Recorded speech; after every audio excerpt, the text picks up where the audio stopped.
All right. I am live. Let's see if this is good. The camera's a little fuzzy, but we'll work through it. I'll worry about the pixelation later. Can anybody see me and hear me? Give me a 5x5 in the chat as I bounce back and forth what I'm looking at. Anyone?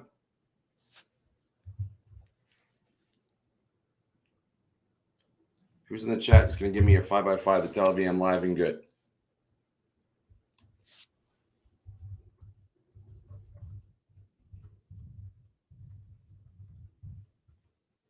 All right, we're good. Welcome. Thank you, Scott. So, hey, Tom. Hey, everybody. I don't know how many we got going here, but this is our first AMA that's live. This is Litecoin Leader joining you for our first AMA that's live on YouTube. So we're going to talk things crypto and anything else that I'm permitted on YouTube to talk about. So I'm here to field your questions. Certainly I can go through a few different things. Thank you, Tom. So we've had a big day today. Today was an all-time high in terms of dollars. I put out a video earlier today to kind of put that in a little bit of perspective because, we're adding more dollars. Actually, it might have been yesterday, but I'm losing days here. But any questions you want to put up in the chat, I'll answer them as they come in. But for the most part, we're at an all-time high. Things are pumping. Litecoin's pumping. It's over 200. Bitcoin's up there too. And the four phases of the market are first Bitcoin pumps, then comes Ethereum, then comes the rest of the top 100, and then the rest of the altcoins pump. So we're starting to get to go there and flowing. But now I'm just waiting to get a few questions from y'all. So whatever you guys want to talk about, and I'm going to see if other people are going to join.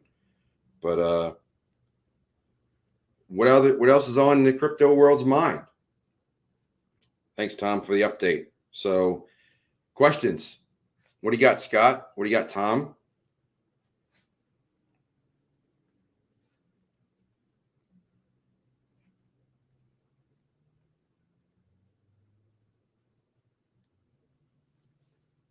I don't need people to chime in on the chat so I can get some questions here.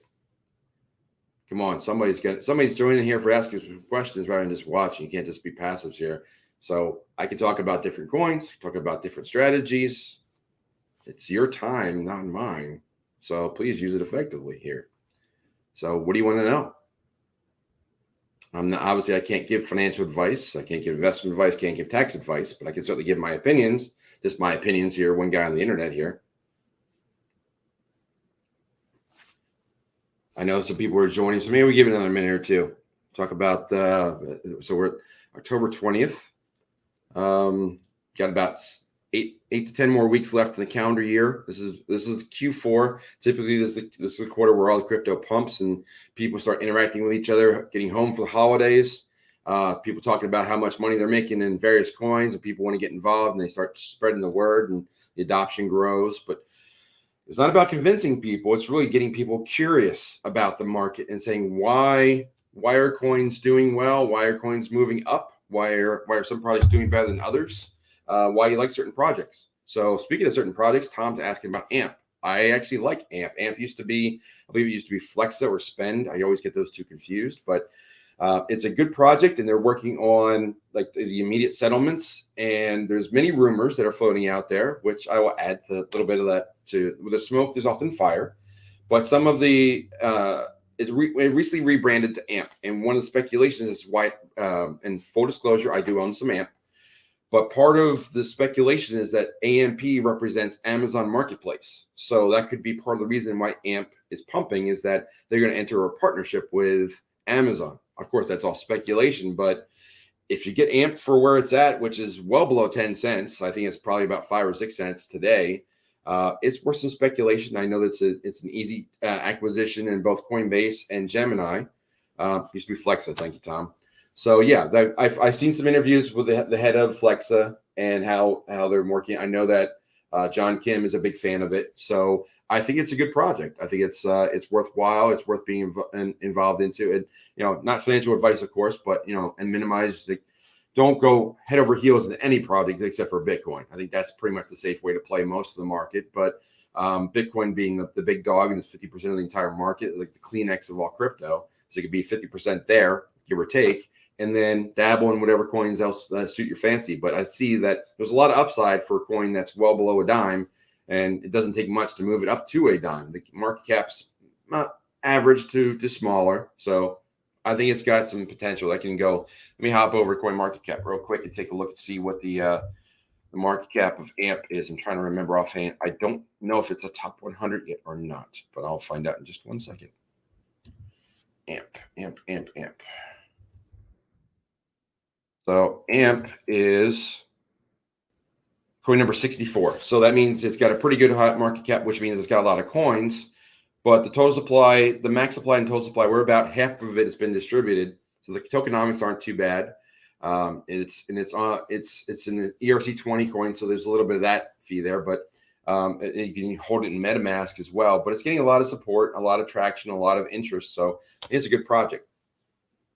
Okay, Scott, have any success stories of people borrowing against crypto and how they used it? Well, interesting you should ask that, Scott, because everything I've been hearing is that everybody wants to talk about that. And with Michael Saylor talking about borrowing your coins in the future, and that's the wave of the future as far as living off of your crypto, because it's an asset, not a currency. That's the way the IRS is deemed. And it's also, it can be really viewed as both, but that, I'm talking about Bitcoin.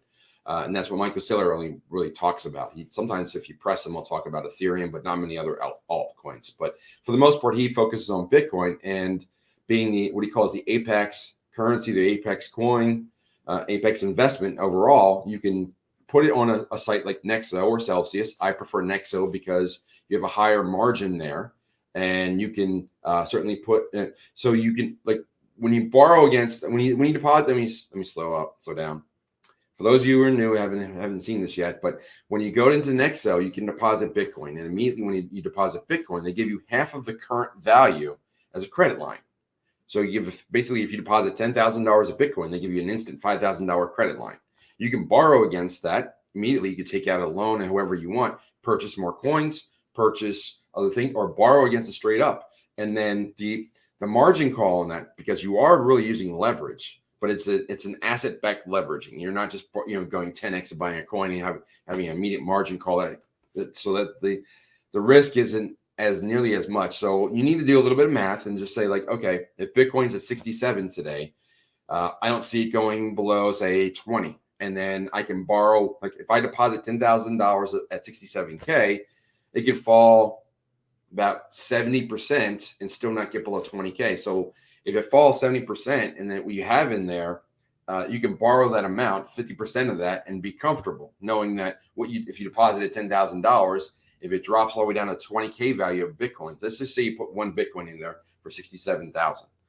Instead of borrowing half of it at 33, if it drops all the way to 20, the 50% would be 10. So then your margin level is really 83%. So your loan to value cannot exceed 83%. So you can go to 83% of what you think is the minimum and be relatively safe. So if you deposit 67K, borrowing 10 to 20% is relatively safe. Again, not financial advice, but that's pretty much what people are looking at. And then when you borrow it, you have a couple things you can do with it. You can use that money to spend, buy something else, or reinvest in Bitcoin even. You can borrow and buy the Bitcoin. So, and for more details on that, my Patreon is the same thing. It's just go to patreon.com, Litecoin Leader. I have more details of what you can do, something called reverse fractional banking that I made a video on, and I can add more to that. But that is something I have to put it behind a paywall. So it's for $20. You can go on my Patreon and join me there, $20 a month to get these access to videos. And if you want to have an individual consultation call with me, you can get a discounted membership, member-only call for the next 90 days, either 30 minutes for a $40 membership or a 50-minute call for a $50 membership. And it's a discounted call versus my normal rates. So all that stuff is in the description. All the stuff is on litecoinleader.io and litecoinleader.com. Well, litecoinleader.io that's my YouTube. Litecoinleader.com is where you'll find a lot more information, a lot more content, and how to borrow and how to leverage things. And also on my Patreon that's coming up soon I'm going to teach people probably next week how to turn their business card into a money-making machine. So in the last couple of weeks where I've been out speaking, I'm trying to find one here. There we go. So what I did is I put some QR codes on the back of my business card. So there's my business card. The back of my business card, I put the Cash App and my Nexo app on spots 1 and 2. Spot 3 is my splash page of my website. So this basically you can teach people that this is basically giving them money. Like, and if you walked up to someone and say, what you do for a business, say, I give up money, and then walk away, watch their heads turn and say, hey, well, wait a minute. They'll ask you. And then when you explain, this is how to get $40 for free just by following these QR codes, then immediately you'll get a lot of traction. And if this card alone will probably jumpstart your business, add more adoption, and also pay for the whole Patreon. So that's something I'm going to talk about next week. All right. So got more people in the chat. So that's great. So Scott, hopefully I answered your question. Feel free with a follow-up. Let me take hey, Jim, welcome. Hey, Davey Daddy, glad you could join. So, hey, I'm just firing away at questions. And this is something that I do for my subscribers every week on Patreon as well. Every Wednesday, give or take my schedule, but pretty much every Wednesday at this time, I'll hop on to my subscribers and I'll do a Zoom where they can ask me questions and follow up. And it's probably one of the most valuable things that I do because we're building a community, and also you can directly ask me a question. And I try to give everybody on the call at least a shot at one question. We're not quite at that critical mass yet where we can't get everybody in an hour. It's getting close, but that's what we can do. And we can certainly speak more liberally on Patreon and talk a little bit about things that we can't talk about on this particular platform. Hey, Manny, welcome. So who else has a question?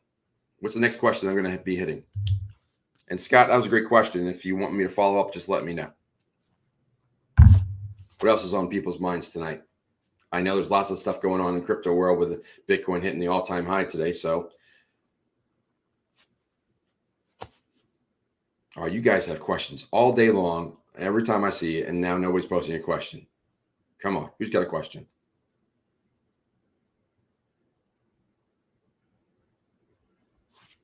Care to share any of your sell price targets, in my opinion? Well, again, this is borderline of, Manny, you're not disconnected. You can ask questions. Come on. Scott, as far as price targets, well, I can tell you what I see in Bitcoin, and then I can kind of go from there. I do some charting stuff. I do that on my coin reviews, but I can do that more on my Patreon. Again, that's borderline financial advice, so you have to watch. But that's my interpretation of a chart. But my interpretation of the Bitcoin chart right now, which I can speak to just verbally, is that we just hit an all-time high, which is about comparable to where we were at the previous all-time high in the mid-60s. And we had a dip in the middle that got us down to the 30s. So that's kind of a cup shape on the daily chart. So I would not be surprised if we get the classic cup with handle pattern where we trickle down into the 50s range, we consolidate. And if you look at the chart and if you do any technical analysis, or if you want RSI type, if you want to know technical analysis type questions, we can go there too. But there's a thing called the RSI, and the RSI kind of gives you an idea of overbought versus oversold. When RSI is hot, when RSI is high, it's overbought, and when RSI is low, it tends to be oversold. When it's overbought, it tends to go down to correct the RSI to sort of it goes to scale from 1 to 100 or 0 to 100. Right now, the RSI is very high. When it's above 80, it's considered very high. When it's below 20, it's considered very low. And it normally tries to it self-corrects to about 50. So right now we're running hot. We're running high. The RSI is high. So that is another indicator that the price is likely to come down. So I see it coming down to the 50s and then probably shooting up to the 80s based on the cup with handle technical analysis that I have done. And I put that on my Telegram as well. If you want to be on my Telegram, please drop me a note. I will certainly give you. And also, if you want to reach out to me at litecoinleader.com, I have a free newsletter as well. So I give a lot of free content. I have free content here, free content on YouTube, free content on my website, which is now completely unlocked because everything that's behind a paywall is now going to be on Patreon. All right. Scott, follow up. But my question around borrowing was do you have client stories you could share, like someone borrowing to pay off a car and the price of Bitcoin going up and paying off the loan full circle? I don't have that yet because a lot of people are like, they've been following my lead, and I've been doing this for a few months. So the NEXO space is red hot right now, but a lot of people are just hesitant to get in because they're waiting for advisors like myself to explain it to them in greater detail. And that's what I've been doing now. They haven't done it yet, but they're on the verge of doing it. So it's a little early to say that that's been done. Some people I know have done it. But the DeFi space is less than 2 years old. The NEXO space and the Celsius about a year old. So theoretically, it works perfectly fine. But again, you are borrowing against an asset. So the lower loan to value that you create, it's kind of like having look at the asset like a house. Like, so your Bitcoin is analogous to a house. When you want to pay something off, sometimes you get a mortgage or a home equity line of credit, pay it off, and then pay off that loan. Same kind of concept. So it works. It's available. NEXO and Celsius are some of the first ones that go there. I like NEXO because they have a higher margin call rate, loan to value of 83% versus the Celsius 65%. So it's attainable, it's doable. I've done it just as experimenting. I did not like put a ton of money into it, but I wanted to see if I could grow my Bitcoin balance, which I have. In 3 months, I doubled my Bitcoin balance. And yes, I have a fiat loan, but I really don't care about paying off the fiat because I think the fiat's pretty much garbage and it's going to be going the way of the dinosaur soon. Getting a smile. Let's see. Did I talk about Litecoin and Digipike? I have not. So I looked at Litecoin. Again, I can't really share a chart, but I saw basically if you look at the daily chart, and I'd say for the last 4 months or so, it looks like it's an inverted head and shoulders, which means it looks like, I'll draw it in front of my shirt. It looks like that. Then it looks a larger bump, and it looks like that. So if you draw that kind of shape, the way an inverted head and shoulders work, you draw that neckline right across the top of those 3 bumps. And then the height of the head from versus the neckline is about how much it should go up. So when I did that, it looked to be about targeting of 230 to 240. Last I checked, we were at 207. I haven't looked at the price this moment. I'm not going to as well. I'm sure someone can put it in the discussion, but I'm sure that I could see a near-term target over in the 230s. But long-term, the big picture, I remember when I started 4 or 5 years ago. I think it's 5 now. Litecoin to Bitcoin, the ratio was 50 to 1. So 50 Litecoin equal to Bitcoin. So now we're looking at, well, let's say it's 200 versus 60,000 or 67,000. So you're looking at, let's see, 5 times 67. So it's like 300-ish Litecoin equals a Bitcoin. So it's a little bit out of whack. So I see a lot more growth potential on Litecoin versus Bitcoin. Digipike, the concerns I have Digipike, I like Digipike. I see it as like Bitcoin's the grandfather, Litecoin's the father, and then Digipike is the grandchild because they're kind of like they've evolved in that direction. And I like what Jared's done with the Digipike. The problem with Digipike is that they kind of ticked off a few people that run some exchanges like Binance, and they weren't listed on them. But now they're there, but now the liquidity isn't there. So it's very hard to put a large amount of money into that. So you really, to make a big price move, you need a lot of liquidity. And you just don't have it for Digipike yet. You also don't have a killer app yet that's out there that's driving the adoption. I get the structure. I get that they have 5 different ways of running their blockchain and managing it similar to like they're not SHA-256 exclusively. And they're not script exclusively. They use all 5, and it's a nice blend. The architecture of Digipike is strong. However, the price is not reflecting that yet, because they don't have that killer app and mass adoption thing that's going to drive that price upwards. Potential's always there, but a lot of people just swing trade it, and they buy in when the RSI is low and they sell when it's high, and that's the way it is right now until something really keeps up. So what I try to do is something like that, not financial advice, is I'll have like 2 bags. I'll have a trade bag and a hodl bag, and I'll trade the hodl bag and swing trade that. When it looks high to me, I'll sell it. When it looks low, I'll buy back. And the other one, I'll just hodl that Digipike and just wait and see where we go. But it's a tough one to predict when it's going to move and where. So I do like the project long term, but it's tough. Let's see. Yes, Litecoin is undervalued. I agree, Tom. Manny, come on, give me a question. Davey Daddy, give me a question. Come on, let's go. New comments are coming in.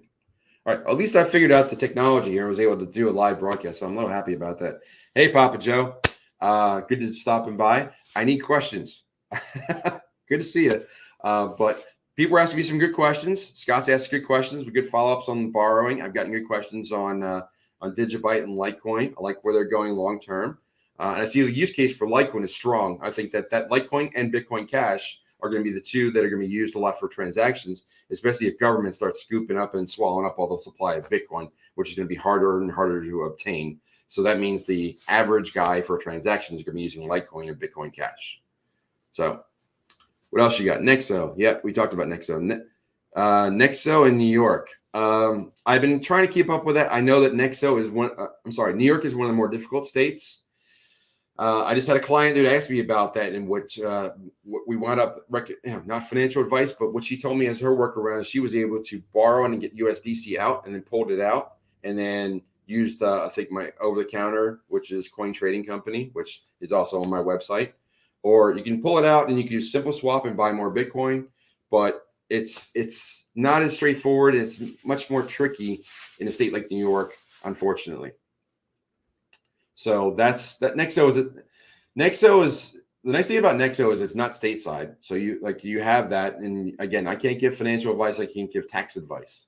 So we can talk more freely on Patreon next time. But New York is a tricky state. The good news is that my over-the-counter works in 43 states in the U.S. And recent news with Bank of America, they're not allowing overseas wires over 5,000 anymore, which really will hamper anyone trying to use Caleb and Brown as their over-the-counter. So Coin Trading Company is a great source to work with. Again, they're available in 43 states. You can text them, get a quote. They are looking at I've texted them some pretty small coins, and they were able to get me them. That maybe not the 3.5% which they normally quote, which matches Caleb and Brown's rate, which you can get through my website or my referral link. But for the smaller coins, it's some places won't even quote it. Like I had a client who wanted Monero. Caleb and Brown won't do Monero. They won't do privacy coins. Coin Trading Company will do it, no problem. So whenever you want a coin, you want to know what wallet you're going to store it in, and you have the address and how to get it. How to get it is often now an over-the-counter like that if you're not familiar. Or you can use Simpleswap. This is not financial advice at all, but what you can do is that what I often do, and I've been doing it for a long time before I started using my over-the-counter more, is that I would get Litecoin or Atom, which are two easy coins to interact with and cheap to move. And I would just get those into crypto. And once you have that as a crypto asset, you can go onto Simpleswap on my website and swap that coin for another coin that's available in Simpleswap. And the fees are very low there. And you just put in, all you have to do is put in the amount you want and what coin you're coming from. And then we'll ask you what address it's going to send to. And it tells you, all right, send the first asset to this address and they'll take care of the rest. And if you ever encounter an issue with Simpleswap, they have a help box right there on their website. It's very simple to do. Simpleswap is one of the better sites for swapping, and I've used them many times, and that's why I endorse them. I don't endorse I don't recommend or even have affiliate links with things I don't personally use. Thoughts on ETF and unlimited supply? Oh, now we're going to get into an interesting topic. So, the ETF. I watched an interview today. I think it was on Bitcoin Ben with the guy who's in charge of that. I think it's Mr. Hyman. Insert your own 12-year-old joke there, but. I don't trust any ETFs because there's no underlying asset. It's like when you it's kind of like the US dollar is not backed by gold. Like in an ETF, it's like without the underlying asset, you're basically gambling. You don't have the Bitcoin that's really supposed to be the represented asset. It's really futures. But if you look at the banner that they hung up outside the SEC outside of NASDAQ or the New York Stock Exchange when they launched it, it didn't say futures on purpose, but it was like a strategy type investment. It's a future. It's a derivative. It's not really the underlying asset. You're far better off holding the underpinning asset. The problem is that Wall Street's behind the curve and they can't get the underpinning asset because the liquidity is not there. You just can't get that much Bitcoin that they want. So instead, they're going to do similar or try to emulate what a Grayscale or Viva Capital will do and just say, if you want Bitcoin, sure, you can get Bitcoin, but for the ETF, you really don't own the Bitcoin. You're just having basically a tracking stock versus actually holding the actual stock or actually holding the actual coin. You want to hold the actual coin, and if you don't hold the coin, we originally started with not your keys, not your coins, but as we get to more and more mass adoption, more and more people are going to use custodians like Viva Capital, and I recommend them because they're fully insured. And then if you have them there holding your Bitcoin, if there's an error, the insurance kicks in. So you're not at risk, and it's a multi-signature wallet. But an ETF, nothing like that. It's just a tracking, basically a tracking stock or a tracking fund with nothing really tangible or nothing really, I say tangible, but nothing really on the blockchain backing it up. So I don't trust it. All right. So where we got? Maggie, how you doing? Good to see you here. I borrowed using my Bitcoin as collateral from Celsius. I only pay 1% interest because of the loan. There's only 24% of my loan Bitcoin, but that's great. So yeah, you can knock down your interest rates, and Celsius does. So Celsius has some positives. They have a little bit longer term. But my main goal is to look at how much Bitcoin I can control on these sites. And I'm not worried about the fiat loan. As long as I don't get margin called, and I watch that kind of stuff. But when I think Bitcoin is low, when I think Bitcoin is high, like now, if I had put Bitcoin in when it was like 50K, I would have gone up to 67K, and I could borrow with more credit line, get USDC, and just wait on the sidelines with that USDC, waiting for a dip, and then just buy the dip with that USDC and getting more Bitcoin. Yes, it will have more of a loan because I borrowed against the initial value, but basically without selling Bitcoin to the try bag back in, when you sell Bitcoin, you're trying to time the market, and you have the exposure. Like, let's say you had a full Bitcoin and you sold right now. Well, you have no Bitcoin. You're just crossing your fingers open for a dip. Instead of doing that, you can borrow against it somewhat and then try to capitalize on that price point now, get some liquidity, recapitalize yourself. And I'll explain this on Patreon, but I'll try to be general now. You have, say, 67K, one Bitcoin. You borrow half. Well, that's extreme. Let's just say you borrow 10%. You have 6,700. When it dips, you can take that 6,700, buy more Bitcoin. Yes, you have a loan for 6,700, but you also have now more Bitcoin. And then when Bitcoin goes back up, that loan looks much smaller compared to the future value of Bitcoin. So you're basically, it goes back to the assumption video I made on my YouTube a couple of days ago. If you agree with me that Bitcoin is a much more valuable asset to own than the US dollar, and the US dollar is going down, Bitcoin is going up, you want to maximize your Bitcoin at the expense of a loan in a fiat that's losing its buying power, because you're trying to acquire as much buying power in an asset that's strong going forward. Great question. Okay. Yep, ETF is a method to keep the big money in the stock market. I totally agree. Well, in the stock market, yeah. The stock market is artificially pumped up. We know that it's been pumping for no good reason. There's rehypothecation, which is a big fancy word for saying they sell more shares than exist. So they dump more money. The reason they dump more money into this is because of 401ks. People have their retirement vehicles, and they just go into the stock market because they've been told years and years and years that 11 to 12% historical rate of return of the stock market. Well, that's not outpacing inflation anymore. So now you need an asset that's actually outpacing inflation. And the only one that's really out there is cryptocurrency. So that's why this is such a hot topic right now. All right. I purchased Aave for, okay. Aave. Yeah. Aave is a good solid stock. That's a lending stock. Aave, interesting story that it came to be, but that's, it used to be called Lend. Yeah. Stock market, the old financial system. We have two financial systems that are at war with each other. There's the new system and the old system. The old system is trying to exist as long as possible at the expense of the new system. So they're trying to suppress the cryptocurrency, but cryptocurrency is fighting a good battle to try and get going forward. And then at the expense of the existing financial system, which they're trying to keep, most of the people that are involved in it want to keep it from being torn down, but that's why they keep inflating it with more. They're pumping and injecting more currency in there, which is losing more and more buying power because of inflation. And this is how the dollar dies. This is how currencies die, and we've just never experienced it in the U.S. No one alive has ever seen a world where the U.S. dollar has not existed. However, there's been other countries that have had currencies go away. The most famous one right now that people don't even talk about is the euro replacing the franc, the mark, the lira, all that stuff. Everything that's had been in euro. They went to that unified, the European Union, and they got rid of all those currencies. And then they didn't accept everybody. Then Greece went under. Venezuela is going on under. El Salvador is going off and going on to Bitcoin. So currencies do fall out of favor. The average length of lifetime span of a fiat currency is 28 years. A fiat currency is a government-backed currency only. There's nothing behind that currency. So no currency in the last 5,000 years has lasted. That was a fiat currency, because you can see there's no more Roman coins. There's no more in circulation. There's collector's items in museums, but there's no more Greek currency, Roman currency, Aztec, you name the civilization, you name the empire, it's all gone. So we've seen a few extinguished now. We've seen, like I said, the lira, the mark, but all the fiat currencies are. This is the first time that we've had a global currency that's pretty much everybody's been tied to, with a petrodollar, and now we're seeing what happens when that dies.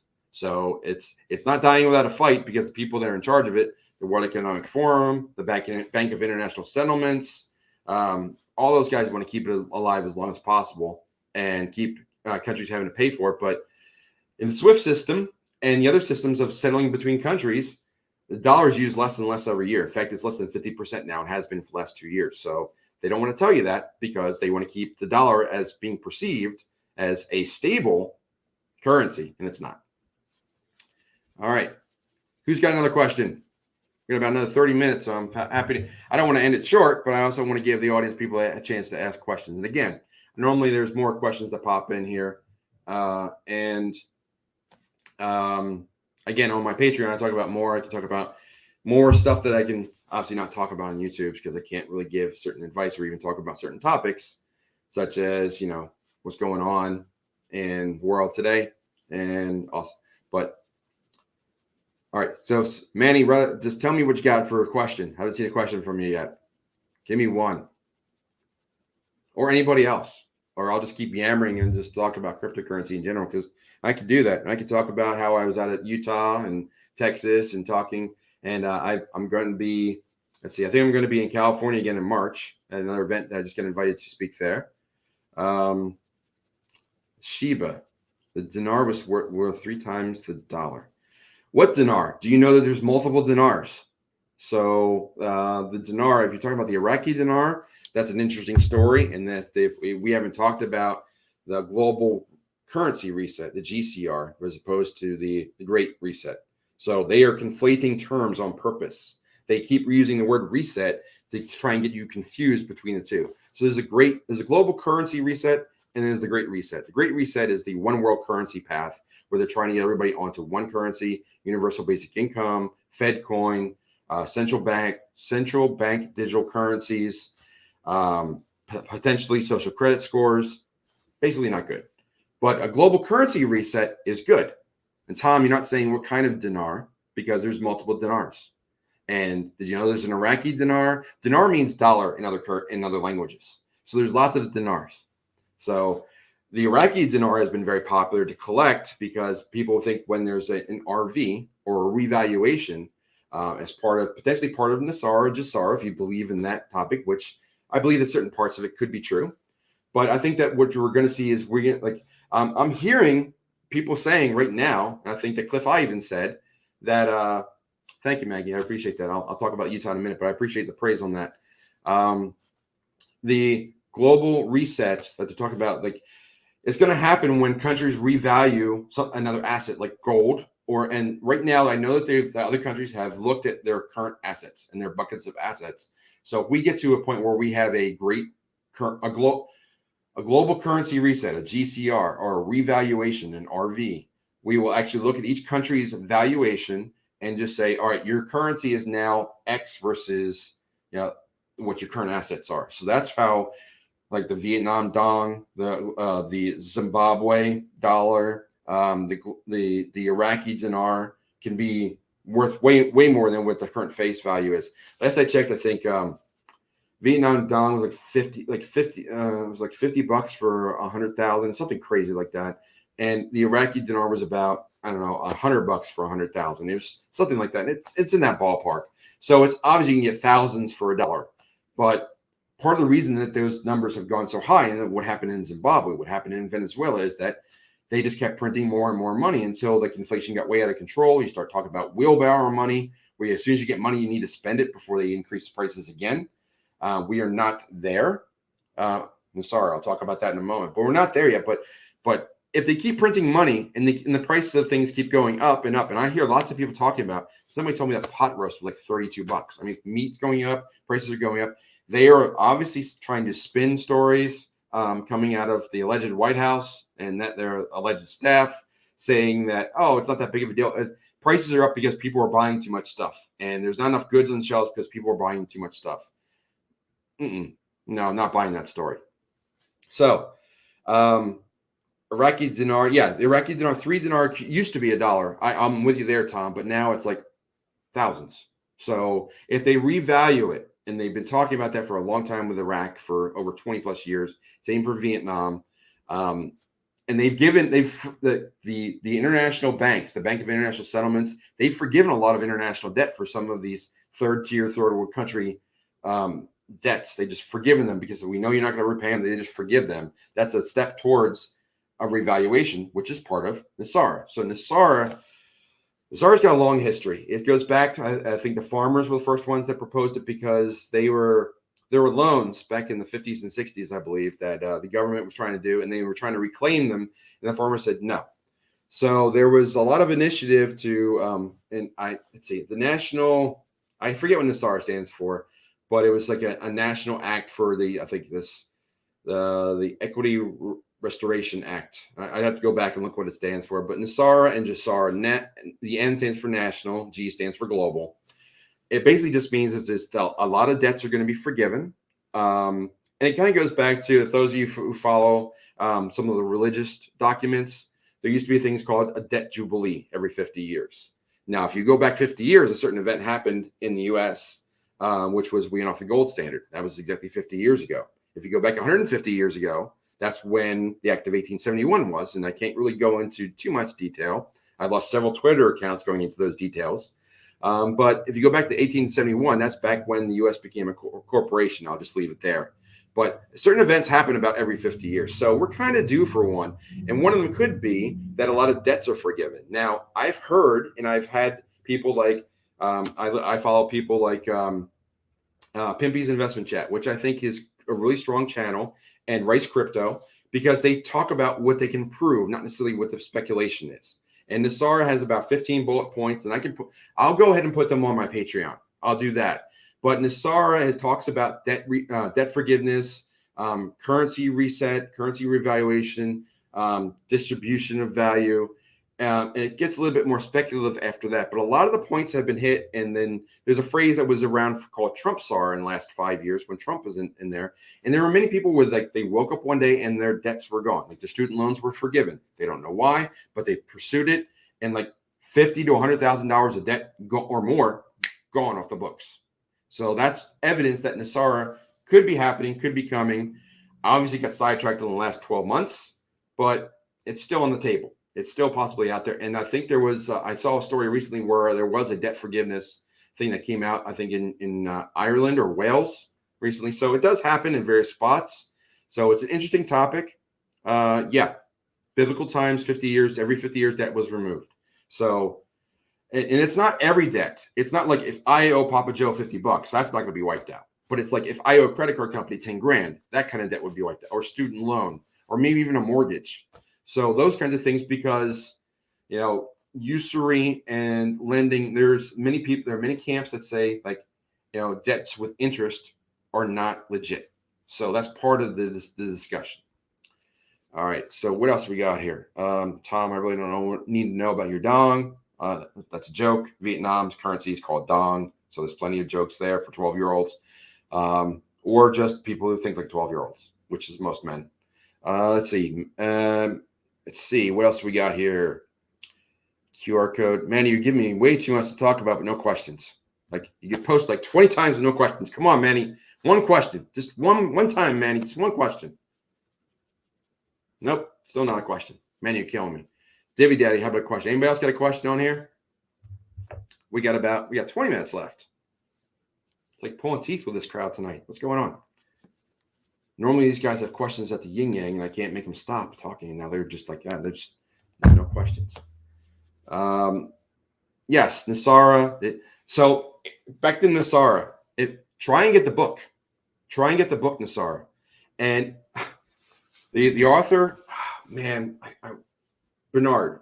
But his last name is Bernard. He's no longer with us. He was a professor who wrote about it. The book is out of circulation. You cannot get a copy. I once had a digital copy. I think I still have it. But the title of the company, the title of the book, let's see, Draining the Swamp. That's the title of the book. That's the secondary title of NESARA, Draining the Swamp. So put those pieces together and just think about Trump SARA again. GZIL staking. I'm still investing in that. I think G-Pool starting to do it. This creature from Jekyll Island. All right, we'll go there too.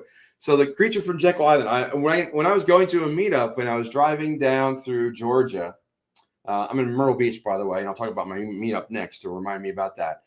But I was heading down to Georgia, and I saw a sign that said Jekyll Island this way, which is really interesting. And I was like, oh, look at that. So there was a meeting in the 1910s. I don't remember the exact year. I think it was probably around 1911, 1912, right before 1913. Right before the Titanic sunk, which is another story. And it wasn't the Titanic, by the way.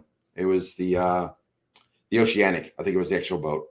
That's another rabbit hole we can go down. I might have to do that on Patreon. But yeah, they basically had a sister ship, and they may, for insurance purposes, they may have, some people have speculated, swap boats, just to say, well, because the maiden voyage of the Oceanic didn't go so well.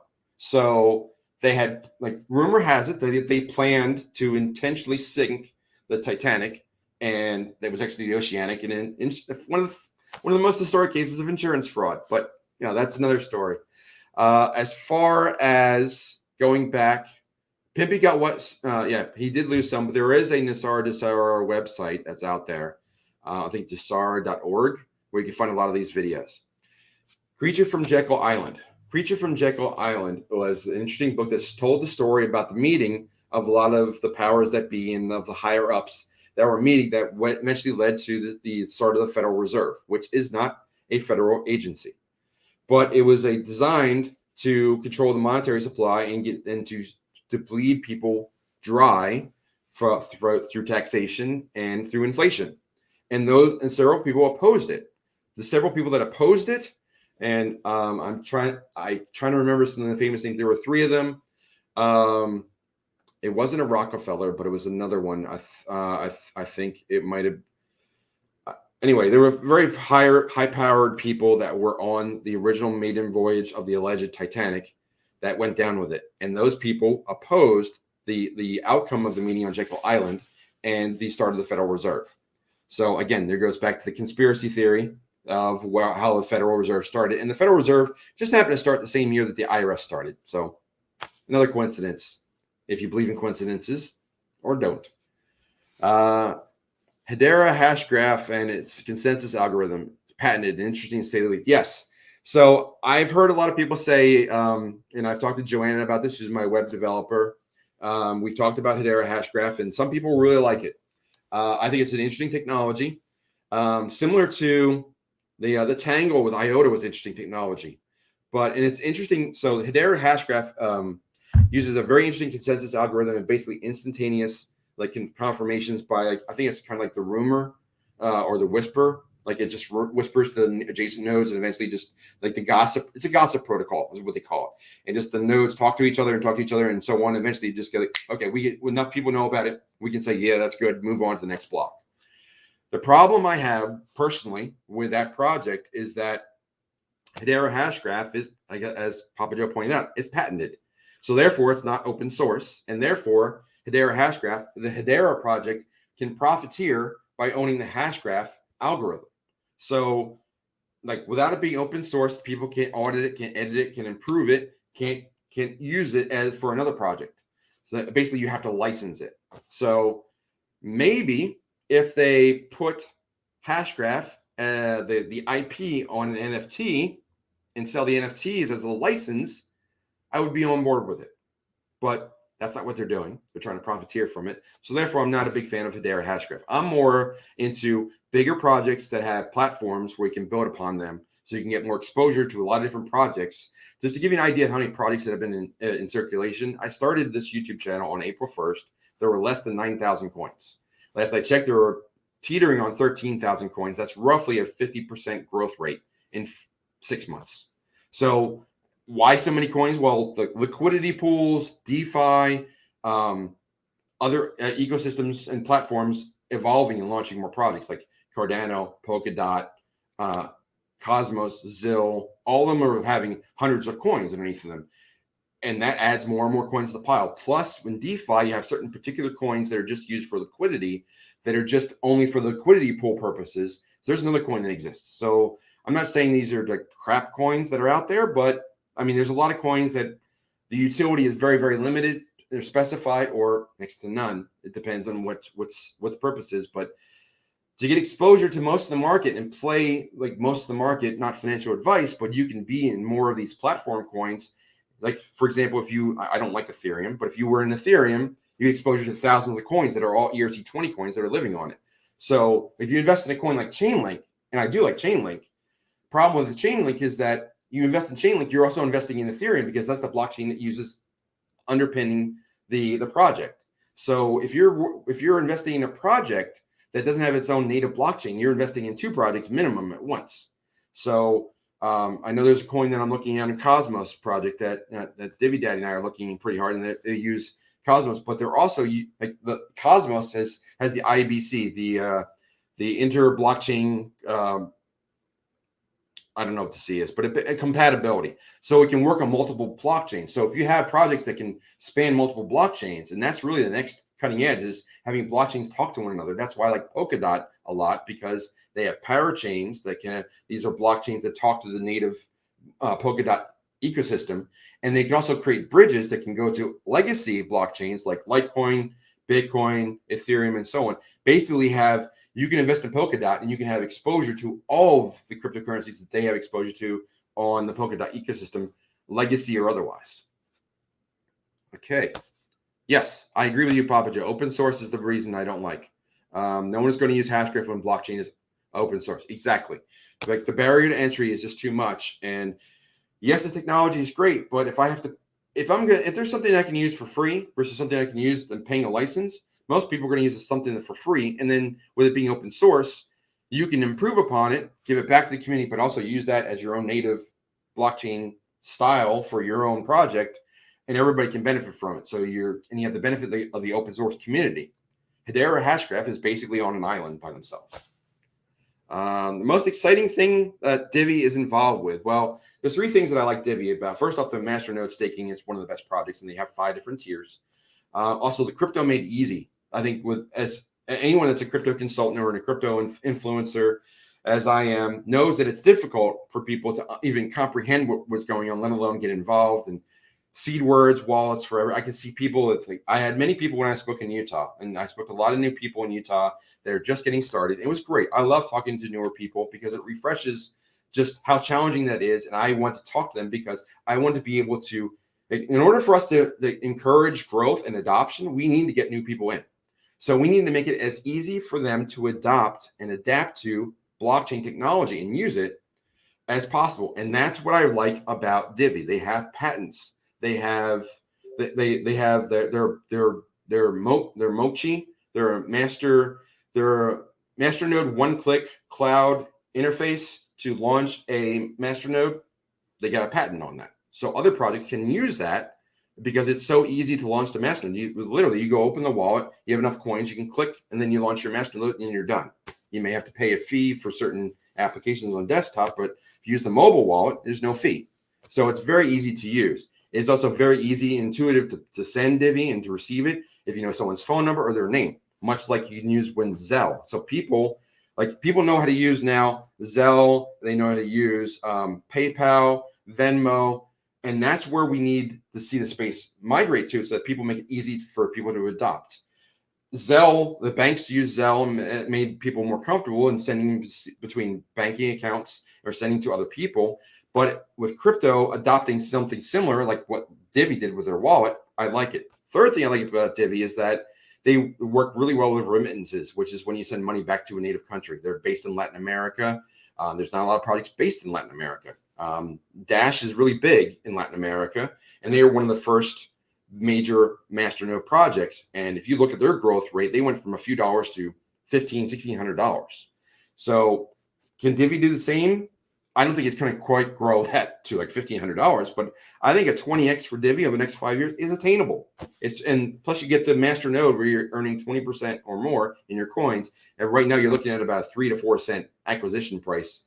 Not financial advice. I have to keep saying that, but I do like the project. All right. So Scott had a good question. On a crypto, let's see. And if I miss one, let's see. On a crypto-only phone iPod, how do you download a wallet app with an Apple ID in his example, or do you make a new one? I think the safest thing is to make a new one. But you can use the security is pretty strong on Divvy. I would defer to Divvy Daddy a little bit on there for the security, but I think that when I store crypto in a vault or a wallet type situation, and if you go on this YouTube channel and search my videos with the word security, the first video that pops up is my recommendations. Again, not financial advice, but I just share what I do. And I use an unlocked cell phone, and it only sees my Wi-Fi. So that way I'm not exposed to anybody that's putting out viruses for Treasure or Ledger. and it only knows my Wi-Fi, and I can use that as my vault. So I would put a Divi wallet or a Divi node on that vault, have it running in the cloud, so you never have to have it on, and be done with it. That's how I would do it. So you can log into it and set up it up. You have to have that cell phone. You have to have a new device name, and you're gonna have to log into it with an email anyway, just to download the applications, to download the wallet, download any wallets, Exodus, Trust, Atomic, Divi.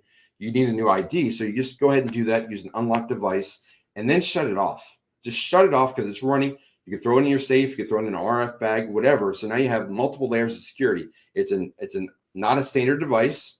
It only knows your Wi-Fi. You can even tell it to forget your Wi-Fi if you're that paranoid. But you basically turn it off and you throw it in a safe, so you're blocking against any EMF type signals or EMPs. Let's see. Good question. Do I know about persistence? Yes, I do. Stay tuned for that. So we'll talk about persistence. I can't really talk about that in great detail yet, but I am going to do one of my infamous coin videos very soon on that very coin. I'm looking at persistence, and I'm going to try to have it out by Friday. But I've watched 5 YouTuber videos today. I made an interesting connection with that project, which I think is it's a fresh take on it. But let's see. But I do like the project. I like the rate of return. I like that you can stake it and get 30+% on it. There's not that many coins, and there's many intuitives that also like the project too. So there's that going for it if you follow that. I don't disregard any information source. Intuitives have been used for millennia. So if somebody's got a good feel for a coin and they've got a good track record, I mean, if you ever, I need to post a video on my Patreon about the history of knowing about Theta. I don't think many people know, but some of us, I guess we call them Theta OGs. I can say I'm one of those. How we came to know about that project. It's very interesting story. I will post that video maybe later tonight or tomorrow on my Patreon, because I don't want to have it too widely known. Well, I'll have to think about that one. But yeah, I do like persistence, and I will be doing a coin video on that soon. Let's see. Hi, Trini, welcome. All right, Trini, come up with a question for me. I got about 7 minutes left, so I got time for about 2 more questions, I'd say. Where am I buying it? Kit, I don't know. Where am I buying? Persistence? XBRT, it's an interesting place to get. I think that Gate.io is probably the best place for common acquisition. There's not many places to get it. My over-the-counter can get it. I will say that. But the premium is a little higher than the 3.5%. So just be careful. But I've gotten some coins that are well off the beaten path, but they will pretty much quote whatever coin you want. And they will give you, if it's harder to get, there's liquidity issues or slippage, they will just go and increase the 3.5% rate and just price it in. And they'll just say, if you want this coin, it might be 4.5% or 5%. Which, I mean, if you're going to go, if you're going to try and find a coin that's off the radar, and you want to go and it's only available in, say, MetaMask or Uniswap, you would have to go get Ethereum. And that we know that's a painful process because it's the fees are high. Then you have to move the Ethereum to wherever it's got to be. Another painful process, another cost. They have to swap it on Uniswap, which is a really expensive cost. So it's much better to just go and say, hey, I could buy this for fiat with Jeff's over the counter. Talk to Litecoin Leader. Go to litecoinleader.com. Find my coin trading company link. Find it in the description here or in any other of my videos, and just go and get the coins that way. Especially for ones that are harder to get, and nothing. At the very least, set up this over the counter so you can do fiat and back. Because what if Coinbase or other exchanges are down tomorrow? They can still find a way. So the only limits on them are it's a minimum $2,000 transaction, and it's 9 to 5 Monday to Friday Eastern. But I know Glenn. I've talked to him a lot. I talked to him a lot on the phone today. And I know Jesse, also good guys. They work with me well, and I have many clients that are working with them and have nothing but praise with them. So I really recommend them strongly. I've used them for several trades. Divi Daddy, they gave you a reasonable quote. So over the counter. Let me talk about over the counter for a minute. So over the counter is nice to have because it's another path between the two worlds. There's 2 financial worlds, like I talked about. There's the legacy, and then there's the new one, which is the crypto. So you need as many bridges between those two worlds as possible. Some of them could be like an exchange, like a Coinbase, but we know they play games sometimes. They hold your coins. They limit how much you can move on or move off. They may have KYC issues. They may even lose your coins. So that's one bridge. So you can use exchanges, but sometimes they go up or down, or they throttle you in some way. You can also use an exchange like Abra, which I like a lot, and I have a referral link for them that you can actually get. They're actually launching a new coin as well, and you can get an extra $25 through my affiliate link to get Abra. I like them because they're a wallet and an exchange, so that's a very nice option. There's always ATMs with their high fees that you can use. Let's see, what else? A Cash App. You can go with the Cash App. You can go straight through like a site like Nexo or Celsius. But having over the counter is really nice because you can pretty much call them up and do a straight fiat transaction. Now, for some of the other projects that I worked with, like Viva Capital, if you're a higher tier member and you have a $10,000 or more transaction, they can get certain coins that are very popular but not easy to acquire straight for fiat, like Theta and Theta Fuel. That's not widely known yet, but I'm willing to announce that now. Theta and Theta Fuel are available directly for fiat at Viva Capital if you're a client. So check that out. Exit strategy, if you need to cash out quickly, I would say I would go my over the counter. I would just say, hey, here's my coins. I'm going to send them. Like, tell me where I send them, and they will send money straight to your bank account and within 48 hours or less.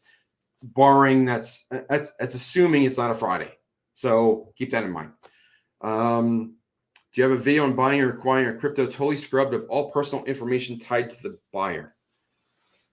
All personal information tied to the buyer. So you're looking at like a privacy coin? I don't quite follow your question. If you can rephrase, Scott, I'll try and get it before we close. We got about 3 minutes left. So if you get me that, I'm trying to think about that scrubbed of all personal information tied to the buyer. That sounds like a privacy coin. So you got the Nimble protocol and Litecoin. You've got Monero. But if you're doing stuff over the counter, I mean, the only over the counter knows what you're doing, and you're working directly with your fiat and your assets. And like, I want to buy a coin in a wallet not tied to me. So if the wallet's not tied in a wallet not tied to you, you need to have control of the wallet to buy the coin. So I don't quite, Scott, you might want to drop me a line over at you might want to drop me a link over at litecoinleader.com. Just do like contact me. I'm going to get the link for my over the counter, and I'll post that in a moment. Let's see. So first, a couple things I'll post as I close here. So if you've enjoyed this tonight and you want to do more of these, please consider joining me over at Patreon so I can keep the lights on and do more of these. There's my Patreon, and then we get the, let's see.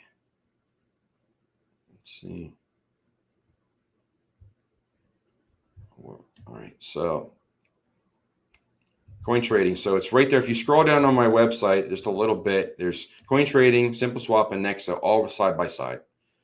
So, and that's the best place. So go to litecoinleader.com and just scroll down.